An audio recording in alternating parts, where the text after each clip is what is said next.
Hello, little quilty friends. We're out here in the quilting studio again. Thanks for joining me.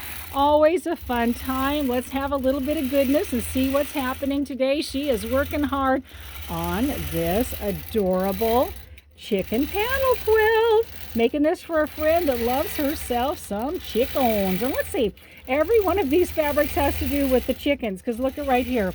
She got this chicken scratch right here, and then she has the chicken wire here, and look at the background fabric is still even going with the chicken. So the design that we chose is called my Stippling Coral, and I'm going to talk to you about why she chose that one.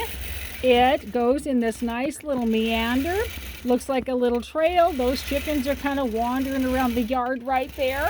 We talked about a color of thread to choose, and you know, we could have gone with a variety of options, and she chose to go with my lovely banana yellow just to give it a hint of color, and I'm super happy about that. I have dozens of colors of thread that you can choose from right here, so I have a really nice selection to be able to decide what's going to work with your quilt. I have almost 3,000 designs that you can choose from, and I have lots of options that we can talk about.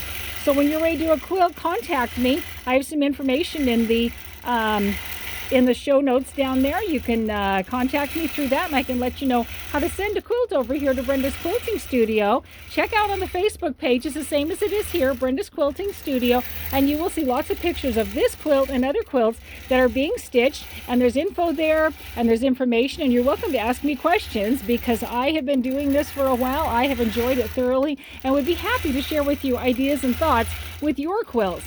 When you get a panel, you want to remember that they're just not very square. You want to be sure and square them up before you start putting all of those borders on. And look at that. She has got a dandy amount of borders.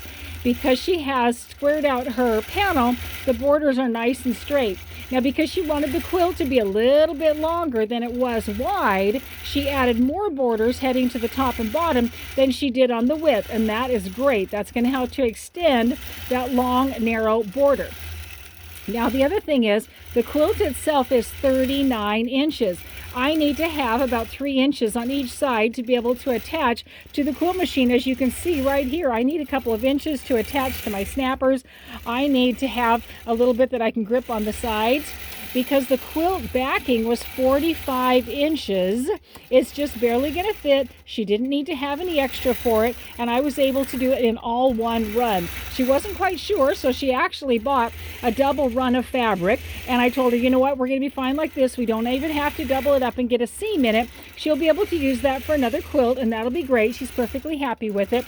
Knowing that I didn't have a lot of room to play around, I stuck it at the very edge of my red snappers as tight as I possibly could, as close as I could. Knowing that it's a small quilt, I didn't have to worry about that being as intense as if this was a really big quilt, and so it worked out just fine. I'm thrilled with it.